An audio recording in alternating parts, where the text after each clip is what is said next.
Hi, everyone. Welcome back to a new episode of Emerging Brands Podcast with Kelly Bennett. I love industry conversations with founders and people building really cool brands. And today I have Crystal Whitaker. She is the founder and CEO of Crystal Lily Creative. And Crystal's going to take us behind the scenes of her business. So, Crystal, thank you so much for being here.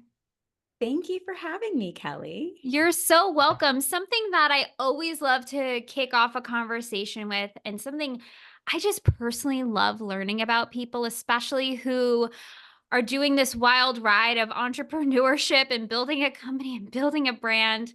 I would love to know your backstory of your career and how you got to starting your business.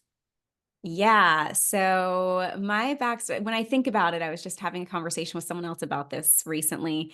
It kind of makes me chuckle. So I've been in business for 8 years now, which seems wild to Amazing. me. And I come from a corporate background. I mean, earlier on in my career, I worked in nonprofit, then I moved into private for profit education.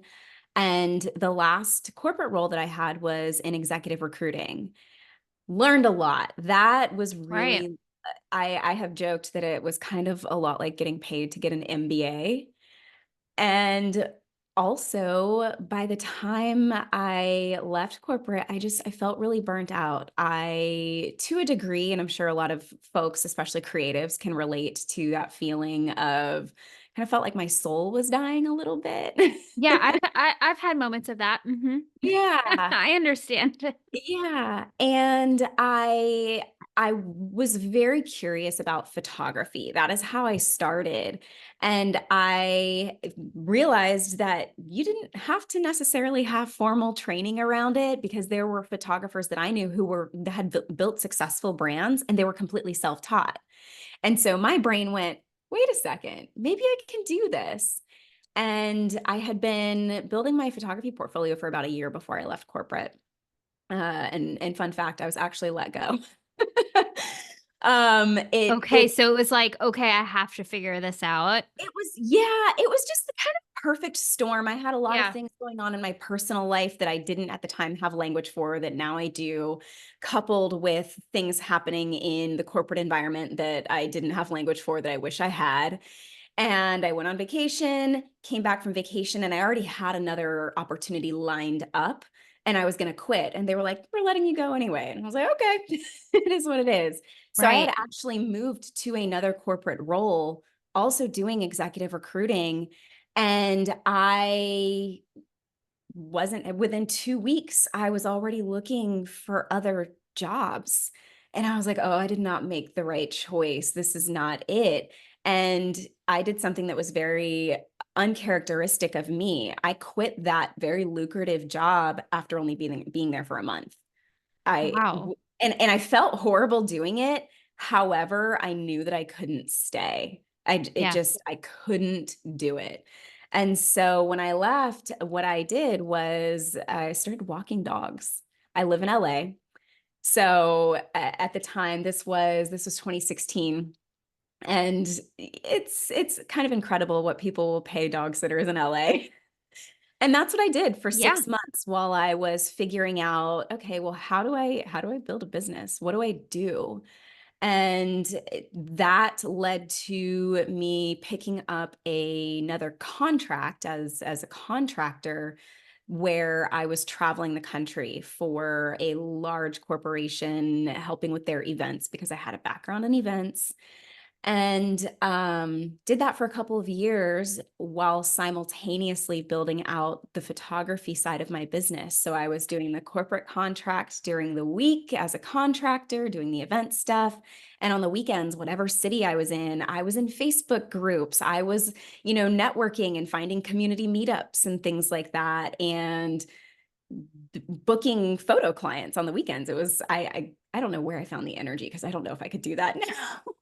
That's impressive, because I've done events for many years. That takes all of your energy, and then to have the bandwidth to do photography on the weekends, Yes. Yeah, yeah, and traveling. Oh my goodness, Yes. past me was like an Energizer bunny, and I don't drink coffee, fun fact.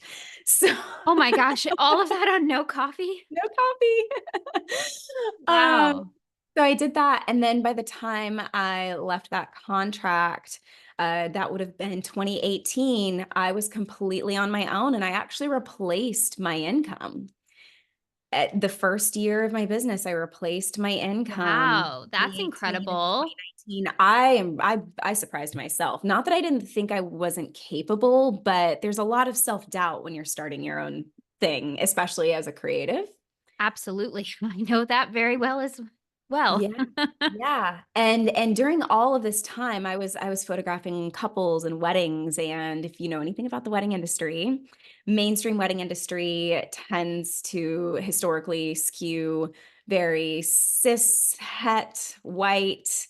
And that's something that I was really vocal about, the fact that there wasn't a lot of diverse representation in mainstream wedding and event publications. Right.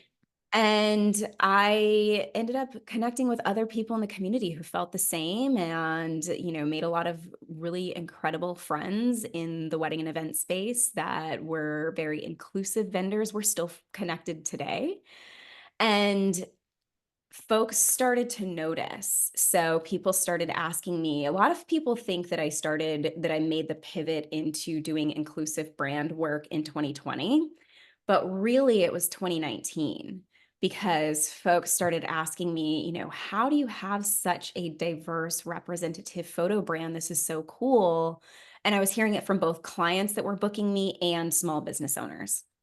So That's interesting. yeah, I started mentoring small business owners, particularly in the creative spaces first, and then it just expanded. It was kind of this ripple effect. And of course, the unfortunate murders of George Floyd, Breonna Taylor, and so many others in 2020 brought more people into my brand, really wanting to find support around making sure that they were showing up inclusive and authentically.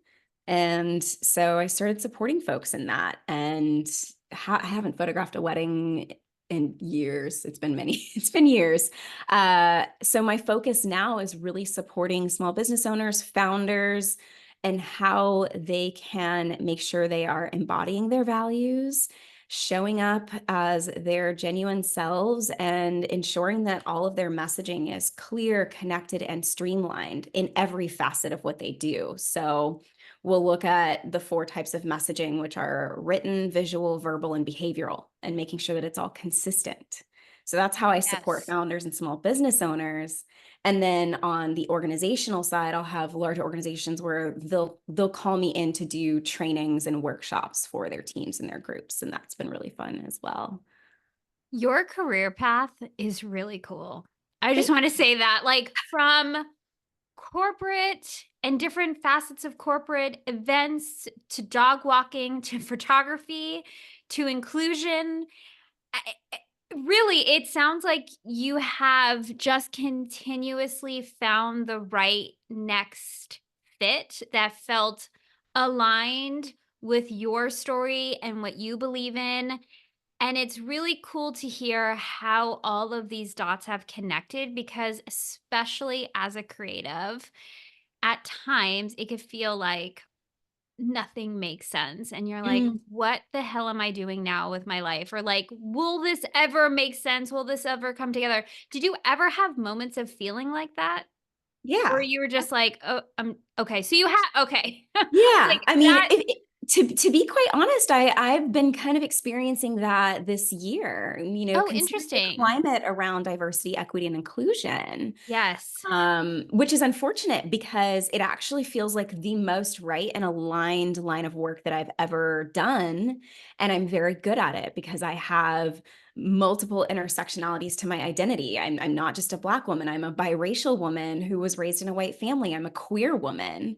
And Right. so I have a lot of nuanced perspective that I bring to the ways I support folks. And I'm like, this is not me being conceited or arrogant. I'm really freaking good at what I do. I believe it. because of the lived experience and the work experience that I've had. I never would have thought, because there were times when I was in different roles before I started my business where there were things that felt off, but I didn't have language or understanding. And now in hindsight, I can look back and be like, oh, that was those were microaggressions in the office, Right. that was misogynoir. And I just didn't understand it because having grown up in a white family and predominantly white communities, early 20 something me didn't have the full scope. The language to The put language. to what was Yeah. happening. Yeah. So, again, I'm obsessed with your journey. What has been a maybe North Star or something that you were always seeking to accomplish or do with your life? Was there anything that you were looking towards that was helping you connect these dots? Honestly, I wish that I could say I was a person that had a 5-year plan, but no. The reality is I come from a background of survivorship and having to be Mm, resourceful. I was the first person in my family, my immediate family, to go to college. I was the first person to leave where I was from. I knew deep down, I can remember being I would have been about 16, being on the beach with my mom, and we were having a conversation. And I don't remember exactly everything that the conversation was about, but I do remember telling my mom, I'm not going to stay here. I will leave. Like I don't want to stay here. I knew that I wanted more. I knew I wanted something different. I just didn't have a lot of direction or guidance. So it was constantly me figuring things out as I went along. yes, I feel that very much of figuring it out as I went along in my own career and people would say, "Oh, what are you doing next?" I'm like, I'm not sure. I have an idea, but I have no understanding of how it's all going to come together. So I appreciate you saying that because I think sometimes founders, creatives could put so much pressure on themselves of like, well, I don't have it all mapped out. So they get that loop going where they just can't take that next step because they don't understand the whole trajectory. So I love stories like yours of just taking that next step and figuring it out as you go. Like that is also a really amazing option, and again, something I personally resonate with. So I thank you for sharing that. I think we Yeah. need more of those types of conversations of, like, sometimes it may go back to you starting a dog walking business in LA, and that actually was a thing to leap off into another business and how you evolved. I love stories like that. Yeah. Well, I knew that the dog walking was temporary while I was building the photo business. That I knew wasn't going to be permanent, but I love animals. And I'm like, well, this No, is I better love than it. sitting in a stuffy office. And it's also like you knew that people would pay good money to do it. You enjoyed it. To me, that's being really resourceful, like you said, clever, knowing what you can leverage that was in your own backyard, so to speak, to help you figure out what that next step was. So, cut to today, like you just touched upon, your niche in business has gotten I can't even imagine how challenging this year has been of like you are like, "Okay, this is what I love. I'm really good at it. People want it." But then also the political environment has shifted yet again of like going backwards in time. So what is on your periphery of still keeping it's so important, it's vital, it's necessary. What are your takes on where you see this all going? So I am not a political commentator. That is not a conversation that I am equipped to have. I will be completely honest there. What I can say for me personally You and personally, yeah. where I'm at with my business is I have always had two types of clients. One type of client, at least with this work, one type of client has been traditionally people who want to make sure they are, being inclusive and embodying values that reflect that, but they aren't sure where to start. They are worried about saying or doing the wrong thing. And I use air quotes when I say the wrong thing because, humans are always going to make mistakes, right? But really, how do you handle those mistakes? Right. And so that's been one type of client. The other type of client that I work with that I love working with, which I think is probably going to be more of the focus, are folks like myself, where they identify as BIPOC and or LGBTQ plus, and they have a socially conscious brand already, and they want someone who understands that can support them with making sure everything that they're putting out into the world is clear, connected, and streamlined in that cohesive way because I already speak their language. Right. That's cool. That's Yeah, really so cool. it's transferable, and this is what I tell really anybody, not just my clients, but it's important for us to remember that literally all of our skills and experience are transferable and applicable. We just have to see where those dots connect, to borrow your language. Crystal, I'm so happy you're saying that because that is something that I believe in with all my heart. Because again, sometimes you get so fixated of like this skill set will only work in this parameter. But I think as a founder and something that you've beautifully illustrated is that knowing what you're good at and then shifting with the market or shifting with demand and figuring out who is that next target audience and how to create a product or service for them and using your skills, but applying them in different ways. Yeah. Yeah. You don't have to necessarily change what you do or how you do it, but maybe you are evolving the way that you speak about it and reevaluating who you are reaching out to.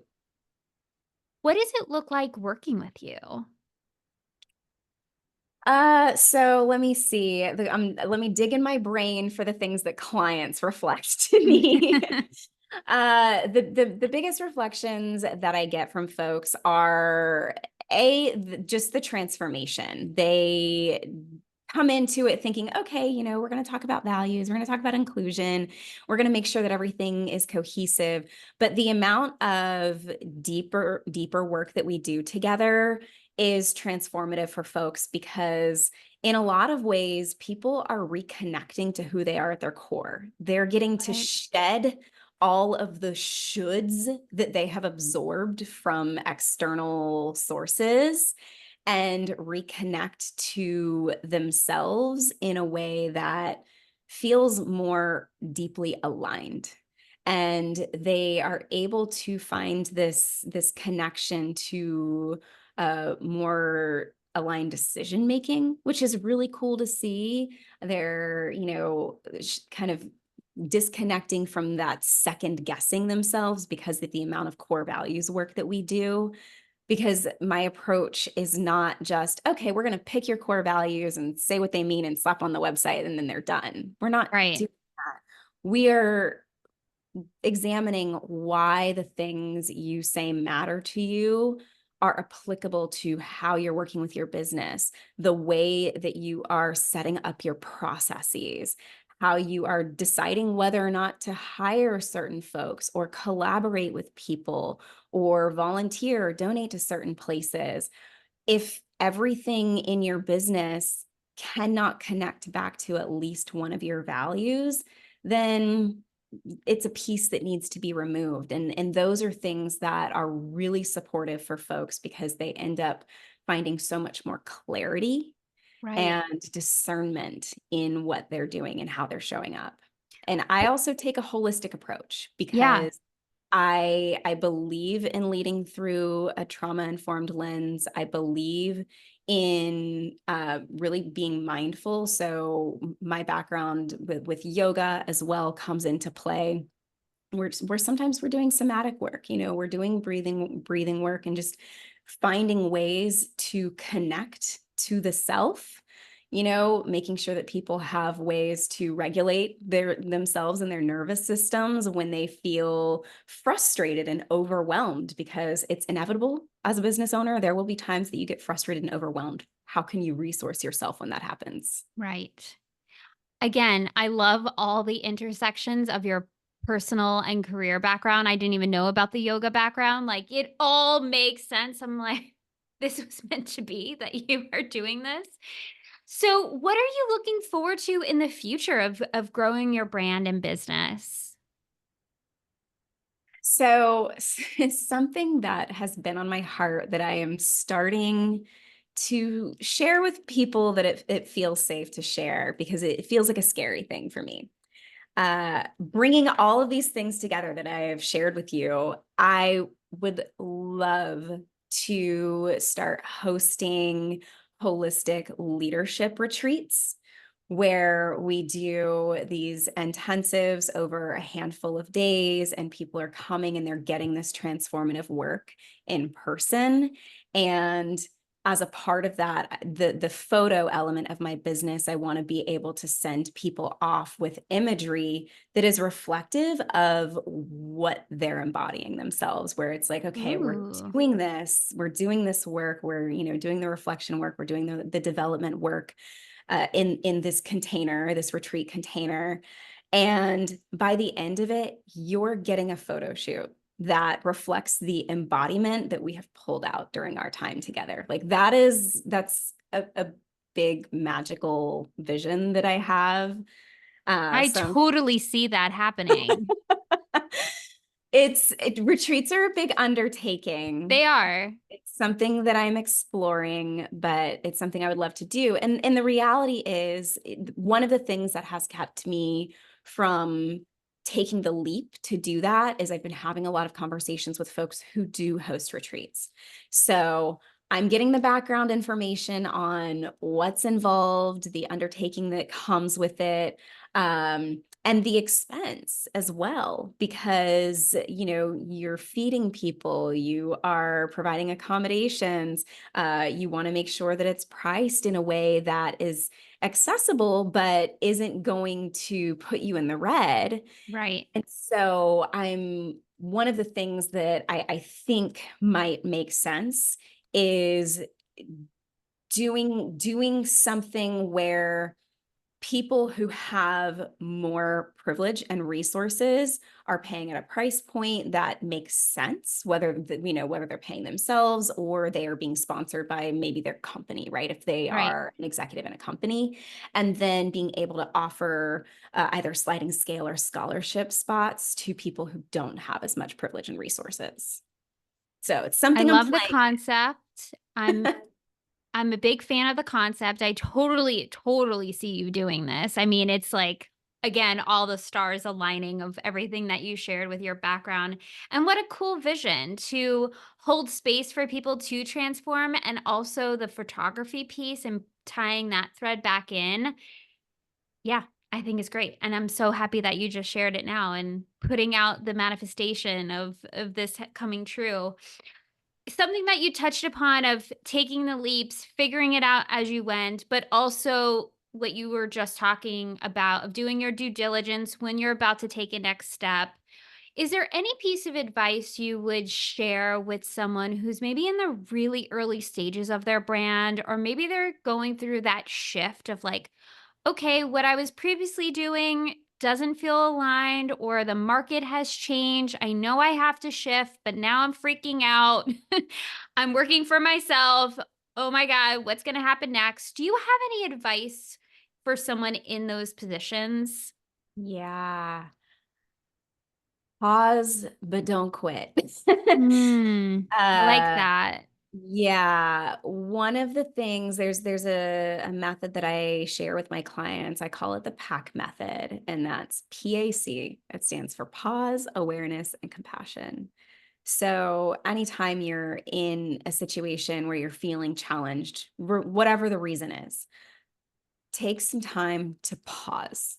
Give yourself space, assess what's going on, notice how you're feeling so that you're not being reactive, and be able to sit with that And if you need to do some research, resource yourself, think about what you know, what information you already have, and determine whether or not you need more information or maybe more support.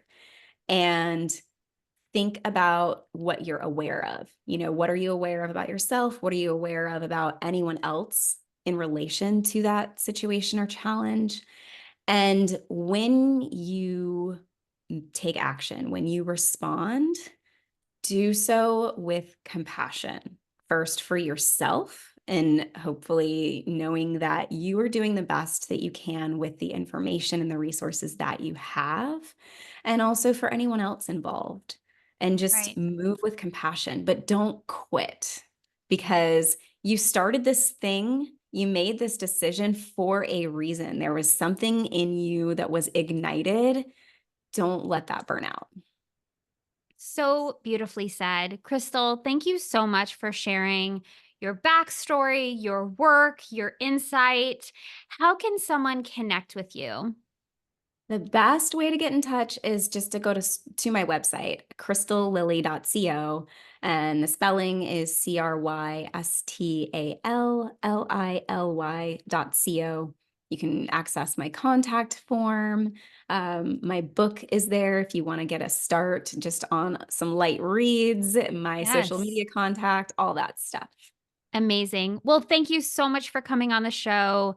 Thank you again for sharing. And thank you, everyone, for listening. Go connect with Crystal, and I'll see you on the next episode. Bye.